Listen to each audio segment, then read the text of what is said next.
Boa noite. Essa noite fria, que delícia estar aqui com vocês. Que a paz do Mestre nos envolva em mais uma noite, para podermos juntos, nesse momento de reflexão, entendermos, para quem sabe, num futuro ainda não muito distante, aplicarmos os seus ensinamentos. Dando sequência no que a Helena já começou, vamos falar um pouquinho desse amor? O amor é a expressão mais completa da caridade, porque ela resume todos os deveres para com o próximo. Num clima espiritual de ódio e de opressão, nasceu Jesus e trouxe com ele a era do amor, mostrando que éramos capazes de usar o amor, mudando a direção do planeta e da vida de todos os seres. Ergueu-se na montanha, exaltou os pobres, os oprimidos, os fracos, os miseráveis, os perseguidos, os mansos, desde que abraçassem a justiça, o bem e o amor nas bem-aventuranças. Mas não se trata de um amor piegas, de um amor exaltado, e sim de um amor de uma ternura infinita e de uma solidariedade incessante. Este amor que fazia desaparecer a distância dos que eram os eleitos da terra. Neste amor aos ingratos, aos perversos, aos insanos pela inveja, aos insensatos, Jesus demonstrou a excelência de sentimento de quem é capaz de perceber e sentir esse amor. O inimigo é um enfermo da alma. Eu achei isso muito interessante. Um enfermo da alma que não se respeita, que se detesta e é incapaz de trabalhar com essa mesquinhez que há dentro de si mesmo, exteriorizando isso ao outro. No livro Libertação, o espírito de André Luiz nos apresenta o ambiente de sombras e de trevas, onde se encontra Gregório, um espírito perverso, líder de vários obsessores que perseguem Margarida, uma contemporânea sua que foi aqui na Terra. Nesta obra, nós temos vários detalhes de como se dá um processo obsessivo, que bem sabemos pode ser de desencarnado para encarnado, de encarnado para encarnado e de encarnado para desencarnado. Além de trazer uma belíssima lição sobre o amor. No capítulo 12, intitulado A Missão do Amor, Saldanha, um dos obsessores de Margarida, resolve visitar o seu filho que está internado em um hospício. Junto com ele se apresenta Gúbio e André Luiz e Eloy. Gúbio, o mentor espiritual, André Luiz e Eloy, os seus estudantes. Eles se encontram disfarçados para poder se aproximar desse obsessor. E quando Saldanha manifesta essa intenção de descer para visitar o seu filho, que estava num hospício, Gúbio, o mentor espiritual, pede: posso acompanhá-lo? Isso causa uma certa estranheza, mas ele acabou permitindo e assim foram. Chegando lá, eles se deparam com um quadro deprimente. O genitor, Saldanha, que até então se mostrava impermeável e endurecido, contemplou seu filho Jorge com visível angústia nos olhos e cheio de pranto, e elucidou com infinita amargura na voz: está certamente repousando em forte crise. Mas não era o rapaz deslocado que mais impressionava. Junto dele estavam duas entidades desencarnadas, a mãe e a ex-mulher, que estavam presas a este moço. Irene, a mulher do Jorge, mantinha as mãos na garganta, tamanho desespero, já que era uma suicida e tinha se envenenado. E a mãe, presa a ele, totalmente como se fosse em hipnose. Estão loucas, informa Saldanha, na intenção de ser agradável. Não me compreendem nem me reconhecem, embora me vejam. Raras mulheres sabem conservar a fortaleza diante do sofrimento. Sucumbem vencidas pela ternura inoperante. Disse Gúbio para tentar mudar um pouco esse clima nessa fala de Saldanha. Demoraram-se numa profunda hipnose, num pesadelo infinito, no transe da morte, ligadas ao filho e ao esposo, objeto que centralizou o seu desencarne. Saldanha afirma: eu grito, chamo pelo seu nome, mas tudo em vão. Produzem frases desconexas. Parece que a atenção e a memória estão mortas. Com sincera disposição de servir, Saldanha senta no chão de cimento e, num gesto de extrema bondade, acomodou no seu colo os três personagens daquela cena deprimente, comovente e de muita dor. Saldanha, me permite fazer alguma coisa em benefício dos nossos? Disse Gúbio. É o que eu venho tentando fazer, mas é tudo em vão. E Saldanha mantém as três entidades no regaço do seu colo, como se fosse um pai acalentando. Saldanha, muito cismado, fica olhando aquela cena, não perdendo nenhum detalhe. E naquele momento, por mais de meia hora, Gúbio está aplicando passes magnéticos naquelas três entidades. André Luiz fica um pouco intrigado.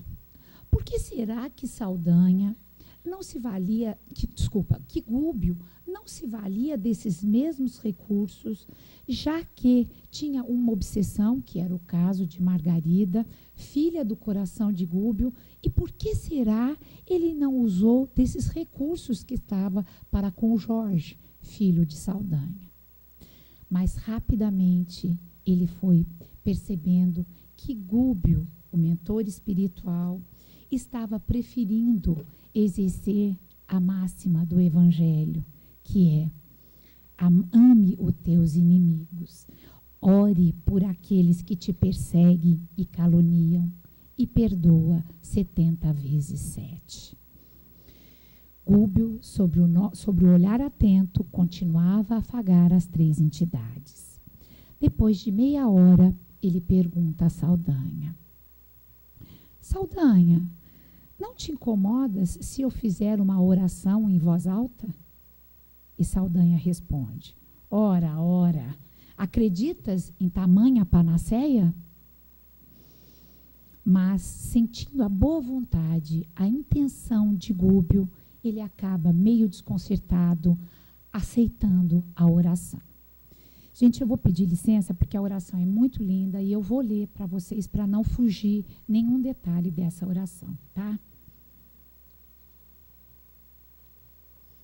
Parece ser muitas folhas, mas é só a letra que eu pus grande para poder colar.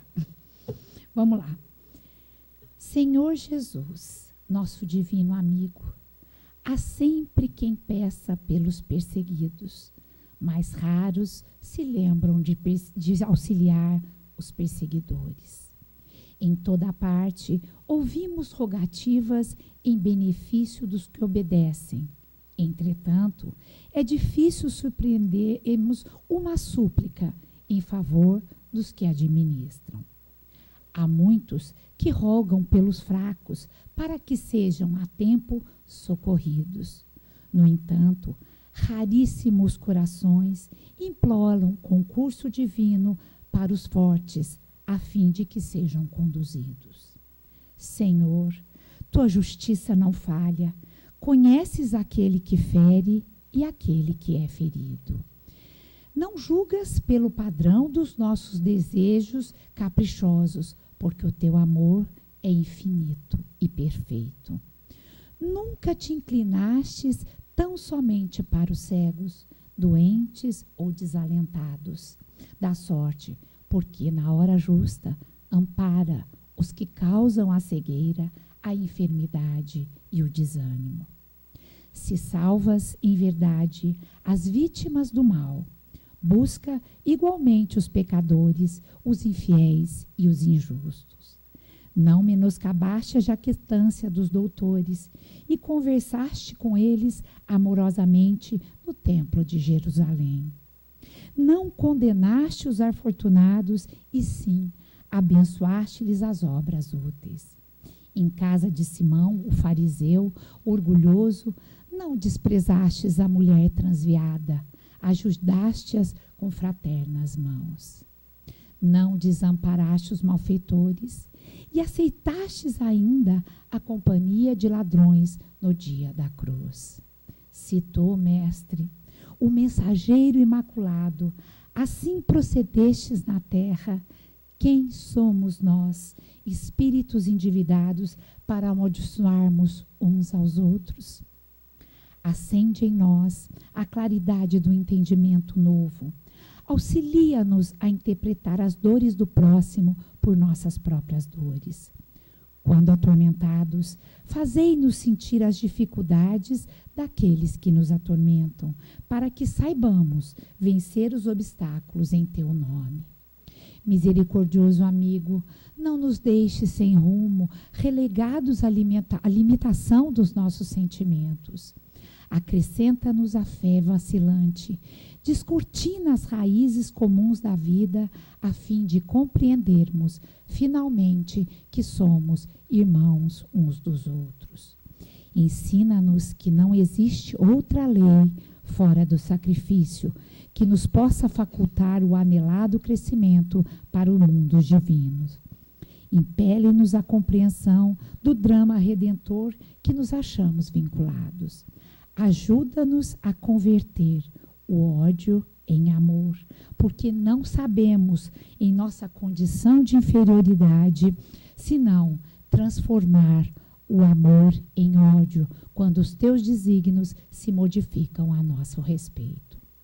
Temos o coração chagado e os pés feridos na longa marcha, através das incompreensões que nos são próprias, e nossa mente, para isso, aspira um clima de verdadeira paz, com a mesma aflição que o viajor extenuado no deserto anseia por água pura. Senhor, infunde-nos o dom de ampararmos mutuamente. Beneficiaste os que não creram em ti, protegestes os que não te compreenderam, ressurgiste para os discípulos que te fugiram.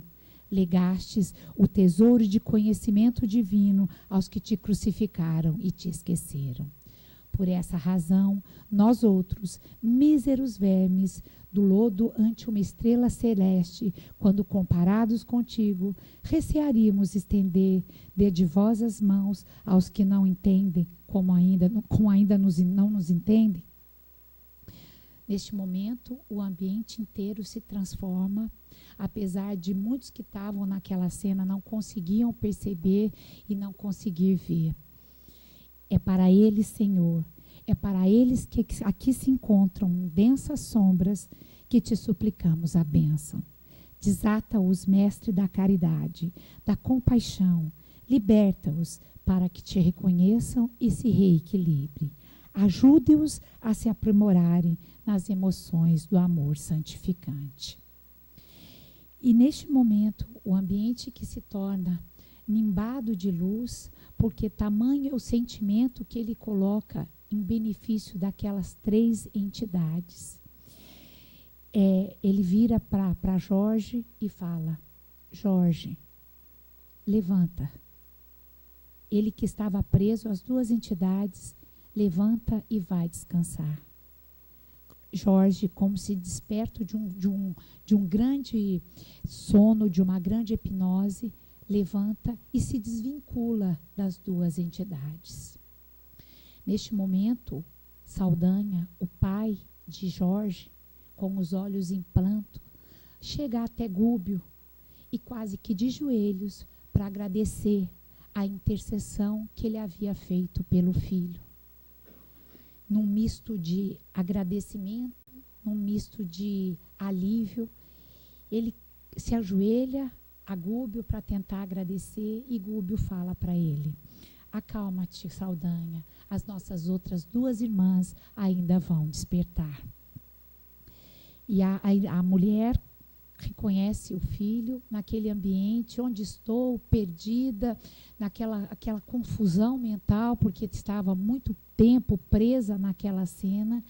Gúbio continua com a atitude paterna, acalmando, serenando, aplica passes novamente nela. Ela reconhece o marido e fala: onde que estavas que permitiu que acontecesse isso com o nosso filho?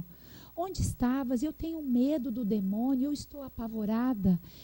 E Gúbio fala para ela: acalma-te.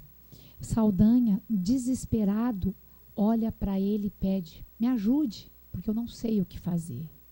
E aí a mulher vira para ele e fala: Saldanha, por que não mais me acalma? Cadê as palavras benditas de outro tempo? E Saldanha vira: eu não sei mais consolar ninguém. Eu não tenho nada de bom para ajudar. Aí eles percebem a outra entidade do lado, que era a ex-mulher de Jorge, recebe passes também, e ela muito desgovernada, muito desorientada, com dores horríveis na garganta, porque tinha se envenenado. Gúbio aplica novamente os passes, ela consegue um pouco de lucidez, mas dores horríveis, aplica passes, inclusive nas papilas gustativas, para minimizar o efeito do veneno, e clareia para ela a atual situação. E ela fala: não é possível eu já ter passado pela morte. A morte é 1000 vezes pior do que a vida. Por que Jorge não mais me responde? E Jorge, que já estava solto dos vínculos que aprendiam, mantinha impassível. Gúbio explica que ela tinha passado e que ela tinha desperdiçado a oportunidade maior, que era estar na Terra.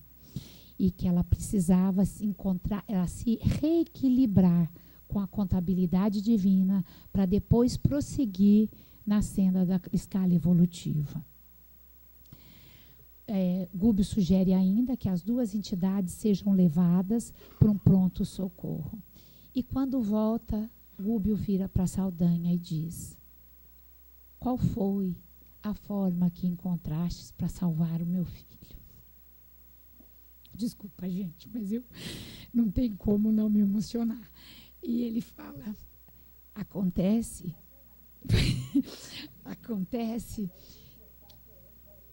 que um amor menor pode atingir, um amor maior pode tocar um amor menor. Uma fé pequena, uma fé maior pode ajudar uma fé menor. E Saldanha cai em pranto novamente, porque ali, naquela cena onde ele viu alguém com a intenção de ajudar o filho, alguém que, na verdade, se dispôs simplesmente a amar o inimigo, porque Saldanha nada mais era que um dos obsessores da sua filha de coração que estava encarnada. Gúbio disse que não precisava agradecer nada, enfim. O livro transcorre onde Saldanha de Algoz se transforma em amigo. E acaba ajudando Gúbio nesse processo libertador do quadro obsessivo em que vivia Margarida.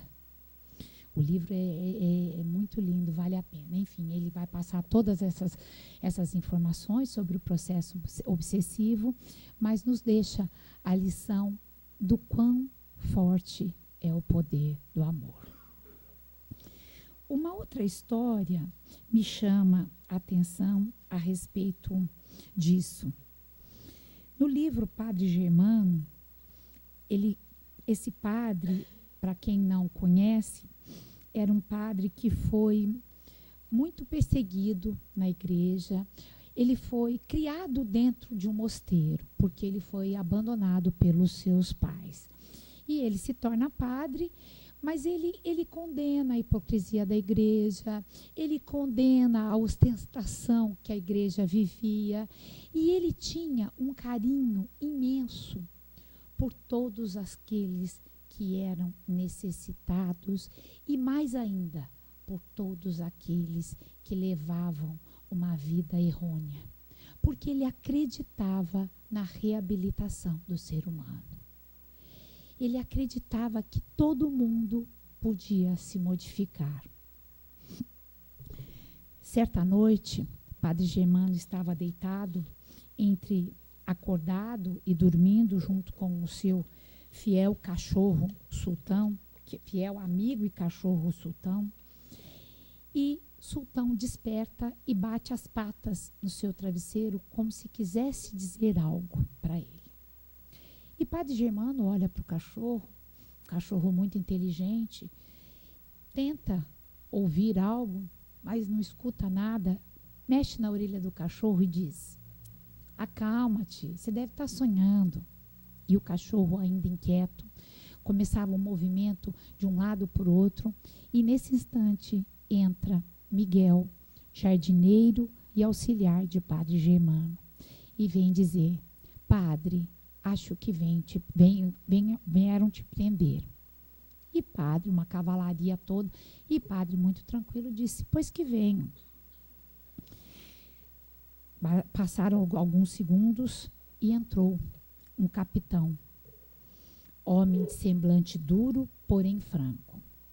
Padre, me desculpe o adiantado da hora, e vi em uma forma tão inoportuna. Acontece que fugiu um bandido que estava prestes a ser transferido para a prisão de Tolon. E nós imaginamos que ele está por aqui, nessas montanhas. E eu soube que o senhor tem um cachorro que é muito astuto e de uma perspicácia, de um faro incomparável. E eu vim lhe pedir esse cachorro emprestado. Padre Germano olha para o cachorro como se conversasse com o sultão e diz: tudo bem, mas eu espero que vocês descansem um pouco, durmam por 2 horas até o sol amanhecer e depois vocês saiam. E ele disse: padre, eu não posso perder tempo nenhum. Eu tenho que sair em busca desse bandido. Sairemos agora. Padre Germano, como se quisesse falar para o cachorro algo, para não encontrar o procurado, e o cachorro balança a cabeça, pega a coleira, entrega na mão do padre e ele sai. Padre Germano vai para o seu quarto e começa a rezar para que naquela noite Sultão não encontre o perseguido. No dia seguinte, volta o capitão, bem irritado. Trago-lhe 2 más notícias. A primeira, não encontrei o bandido. E a segunda, perdi o seu cachorro. Padre Germano não se abalou com a notícia da perda do cachorro por algum motivo. Ofereceu uma refeição e depois de tomar essa refeição, o capitão seguiu viagem para cumprir com os seus serviços. Padre Germano deixa a porta entreaberta do jardim e vai para os seus aposentos continuar orando. Por volta das 9 da noite, o sultão chega e fazendo muito alarde. Uma festa, primeiro que eles chegam para encontrar o dono, aquela festa típica de cachorro que encontra, e depois fica muito inquieto. Puxa pelo hábito, vai até a porta, finge de morto, deita, e Padre Germano se lembra que pode ser que ele tenha encontrado o foragido. Padre Germano se mune de algumas coisas para poder ajudar, pega o vinho, pega uma água, pega o pão, uma água para poder ver se tinha algum ferimento, esconde a lamparina debaixo do hábito e sai enquanto a sua aldeia ainda dormia. Miguel, seu companheiro, nem percebeu. E lá vai Sultão guiando o Padre Germano pelas montanhas, pelas cavernas. Tinha lugares que a lamparina mal iluminava, mas Sultão conduzia. Até que, num momento, atrás de uma toceira de galhos, o Sultão para e começa a latir. Padre Germano chega mais perto e encontra um homem quase morto. Seminu, estático, estava literalmente quase morto.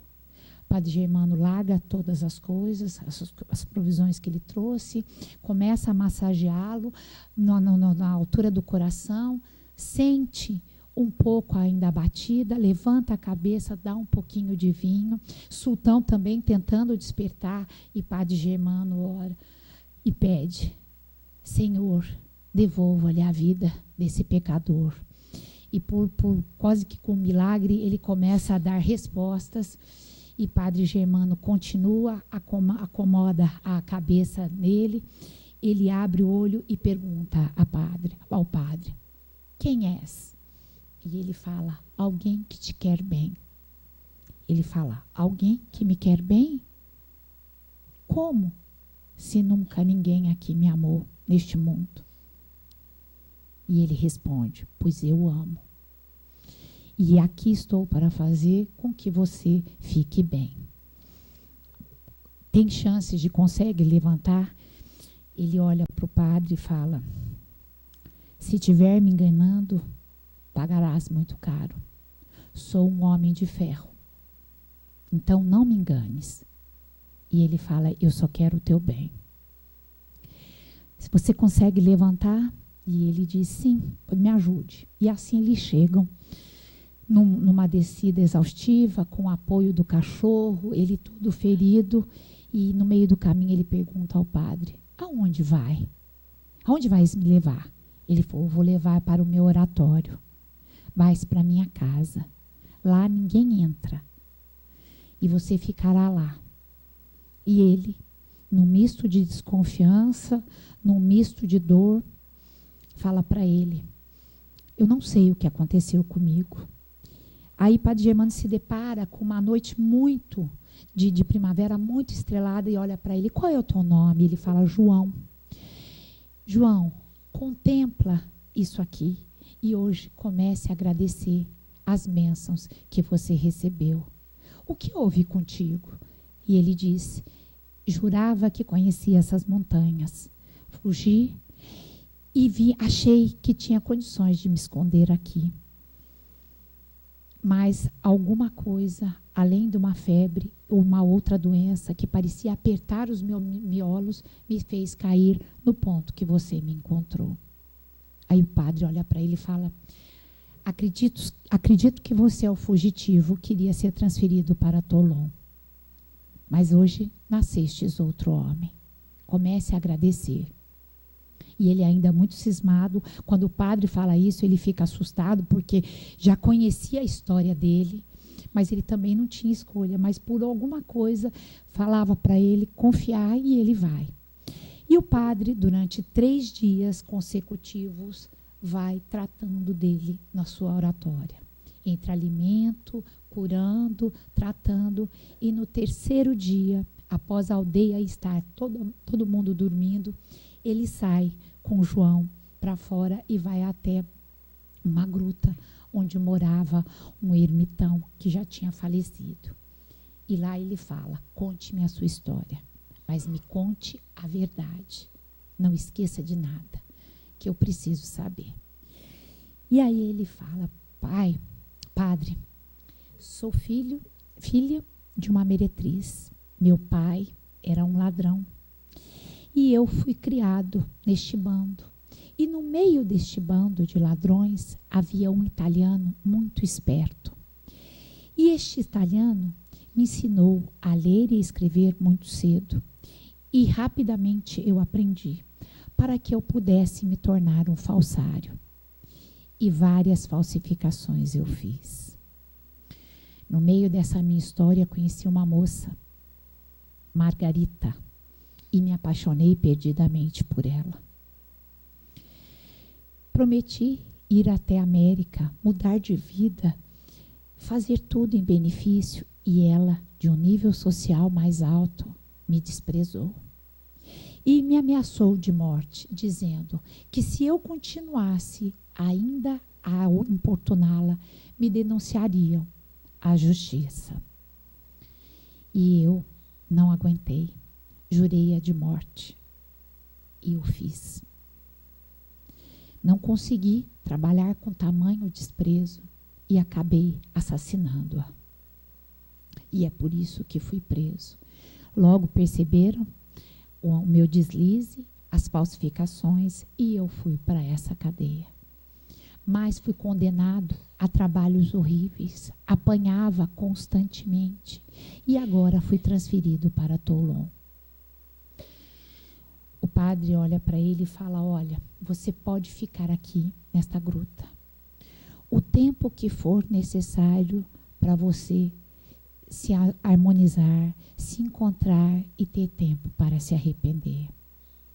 Eu virei aqui, te trarei alimentos, te trarei livros e a minha companhia, para que possa ter tempo de se reconciliar com Deus. Pense nisso e amanhã eu volto para saber a tua resposta. E ele ainda diz: você vai permanecer dentro dessa gruta.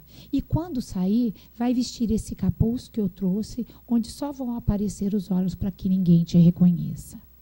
Sobre as bênçãos da religião, ninguém vai te importunar. E assim foi que João permaneceu por 2 meses aos cuidados de Padre Germano. Era encantador ver a mudança que ele tinha feito. Padre Germano, que todas as tardes gostava de sair e ir ao cemitério, subia para estar em companhia com ele. E depois de 2 meses, ele fala: você está pronto. Por enquanto eu cuidei de você. Agora vai e vai amar a Deus através dos homens.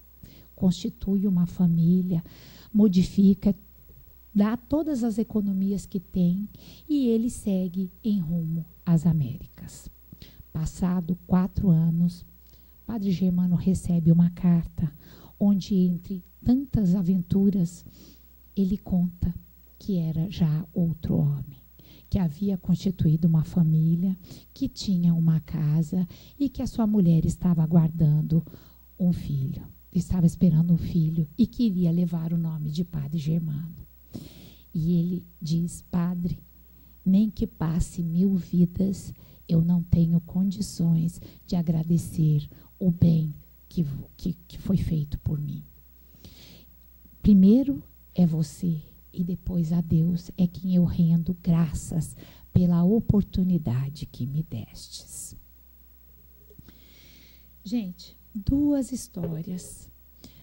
histórias diferentes, mas com algo em comum.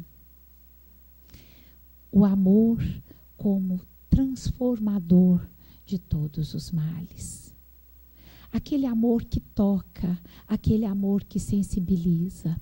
Um caso de obsessão, num processo de ódio, de vingança. O outro, um caso que não soube trabalhar com as vicissitudes da vida, com os reveses da vida e transformou, agravando a sua pena, transformando ele em assassino. Quais seriam, talvez, esses destinos se não houvessem sido tocados pelo amor? Nós temos a centelha divina. Nós fomos criados à imagem e semelhança de Deus. E se temos a centelha divina, temos a centelha do amor. Acontece que muitos ficam por muito tempo embrutecidos e aquela centelha fica adormecida. E aí, nós que ainda estamos no processo de sermos reagentes e não agentes, porque constantemente a gente reage à ação do outro, julgando, interpretando, analisando, quando a máxima é amar ao próximo como a si mesmo. difícil é que a gente consiga fazer esse exercício como se ama um familiar nosso, como se ama um ente querido.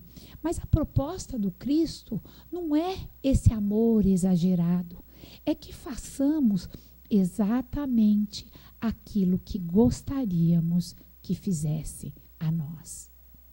Desta forma, a gente estaria já no nosso exercício do amor. No caso do primeiro, do livro Libertação, eu preparando isso, e eu me emociono um pouco, eu ficava pensando, meu Deus, que grandeza, uma prece para quem está perseguindo a minha filha. Uma ajuda para quem é o perseguidor. Qual seria, talvez, a nossa reação? Será que a nossa reação não seria de reagir contra?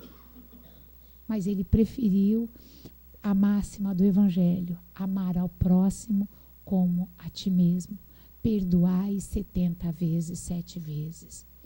Gente, e às vezes o nosso próximo é aquele próximo difícil.